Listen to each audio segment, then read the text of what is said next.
Let's get into our new lesson, and this is the personal pronouns in Spanish, or los pronombres personales. And let's go straight into it. Yo is I, tú is you, él, ella is he or she, nosotros or nosotras, we have two versions for we depending on the gender of the people who are talking. And nosotros is for males and nosotras is for females. Then we have plural you, vosotros or vosotras. Again, if you're talking about or to males or females. And same with they, ellos or ellas. And let's repeat those again. Yo, tú, él, ella, nosotros, nosotras, vosotros o vosotras, ellos o ellas. Now, in order to use these, we need to start using them with a verb, and we're going to start with the most important one, the verb ser, which is the verb to be in Spanish. So as you know, we need to conjugate each verb depending on the personal pronoun that it's referring to and that's being talked about. So this is how we conjugate this verb in Spanish. Yo soy, I am. Tú eres, you are. Él, ella es, he or she is. Nosotros o nosotras somos, we are. Vosotros sois, you are. Ellos or ellas son, they are. So I suggest that you write these several times just so you get used to them and do some exercises. We're going to do some examples a bit later in the video. So also when you want to ask who, we have quién. Quién is the question that refers to a person who did something. ¿Quién hizo something? Let's conjugate another important verb, and this one is llamarse. Llamarse means I'm called, or it also equivalent to my name is. So when someone calls you or asks you what your name is, they're going to say ¿Cómo te llamas? So let's conjugate this. The other thing to note here is that this is a reflexive verb.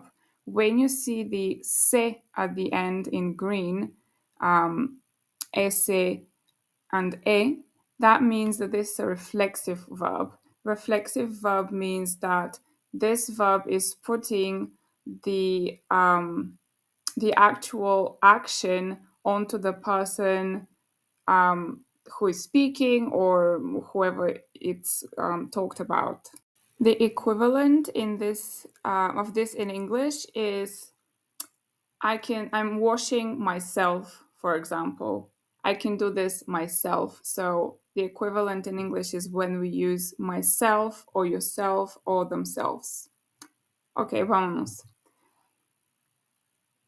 Yo me llamo, tú te llamas, él, ella se llama, nosotros o nosotras nos llamamos, vosotros o vosotras os llamáis, ellos o ellas se llaman. I want you to also notice the forms of the se, of the reflexiveness. For yo, it's me. For you, tú, actually, it's te. For él, ella, is se. For nosotros is nos. For vosotros is os. Ellos, ellas is se. So you also need to learn these and note that they come before the word, and you still do the ending corresponding to the personal pronoun. I hope this made sense.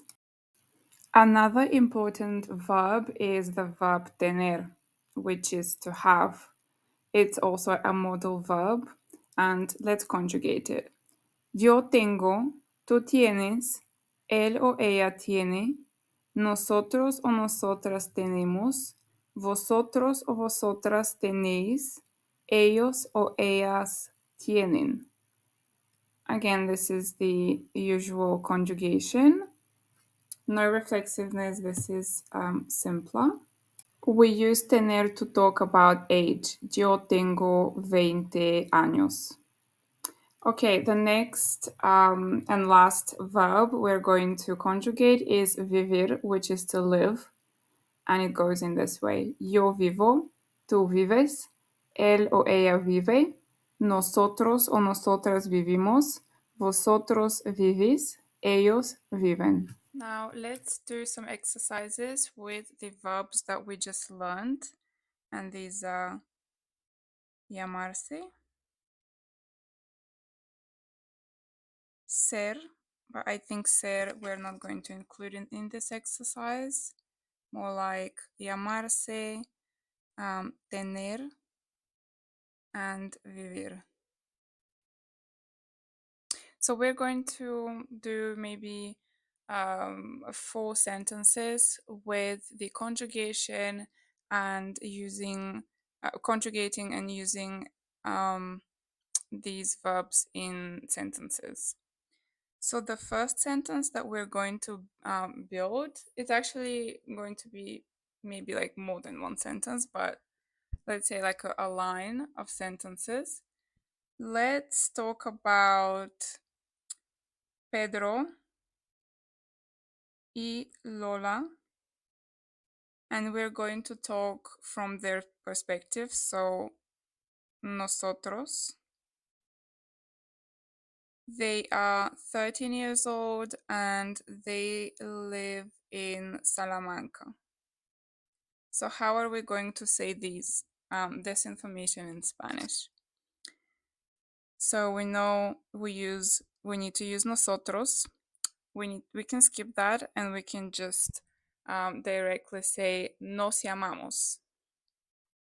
Nos llamamos Pedro y Lola. Tenemos 13 años. And I told you that for age, we use tener, not I am, not ser, tener. Vivimos en Salamanca. And that's it. This is how we do this. Let's do another example. Let's talk to Jose. So we're going to say tú or you.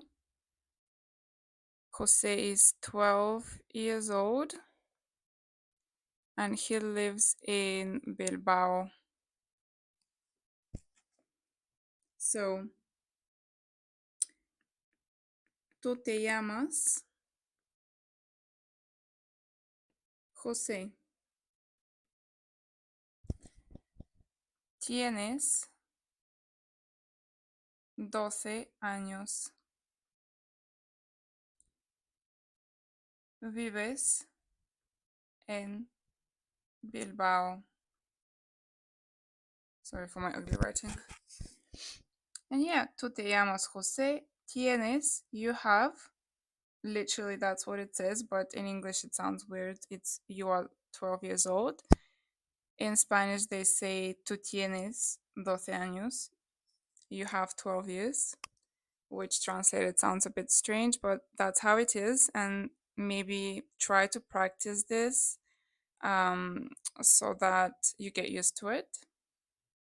And also get used to the reflexive part of the verb llamarse and the forms for each personal pronoun that it breaks into.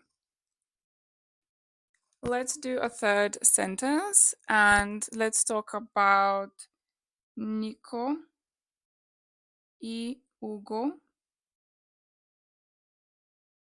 Nico y Hugo are, we're going to talk about them, so they, or ellos, since they're boys.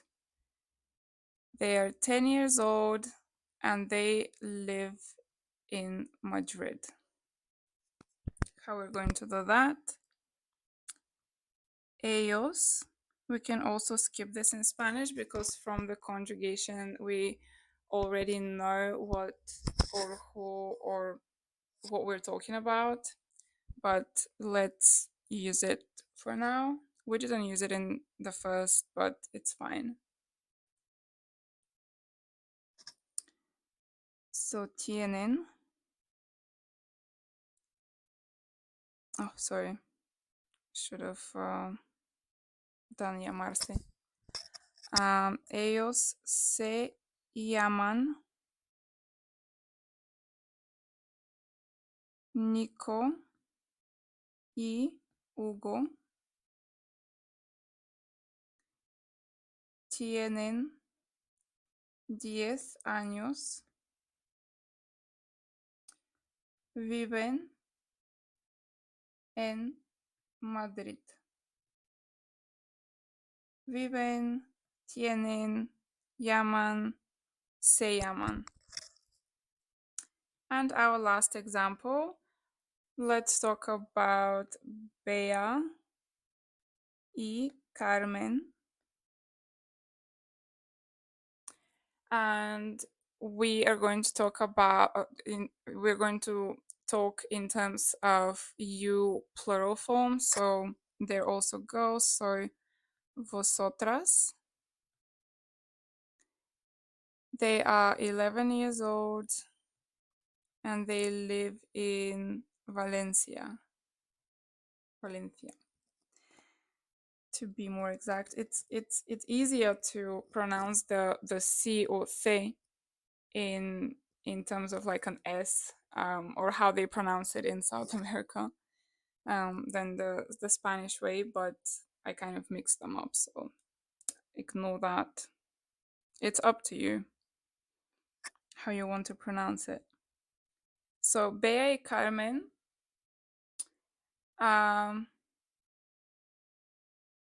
os llamáis. This is also something that is a bit difficult for me to remember. The os in the reflexive verbs. And this is because also in South America, I'm going to finish this in a bit, they don't have the vosotros, vosotras. They just talk about you plural form as in ellos or ellas. So they're not going to say tenéis, but they're going to say tienen. I think it's more formal in a way, but they're going to say tienen algo. Do you have something? I don't know. Tienen pan. Do you have bread? Tienen pan.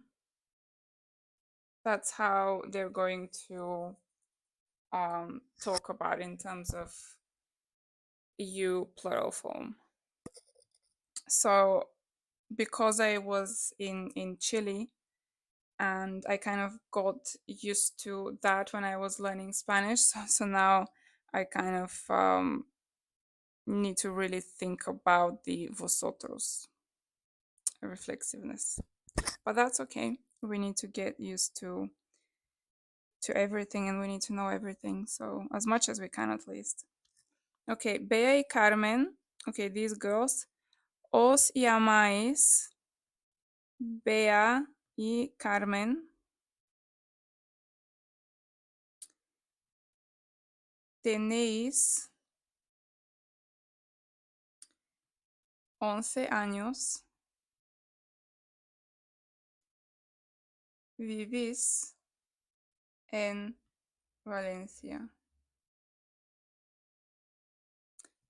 So for me, this was the most difficult sentence. With VBs, I need to really always think about this form. But yeah, I suggest as like a homework, just come up with several scenarios like this. Come up with names. They don't even need to be Spanish names. They can be whatever names. And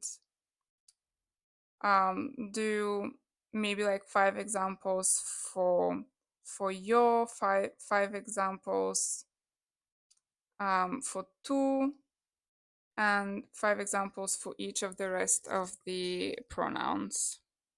And this will get you really comfortable with the verbs, with the conjugation, and with the personal pronouns. I hope this video was useful for you. Let me know if it was by subscribing, and in this way you'll be able to watch my next Spanish lessons.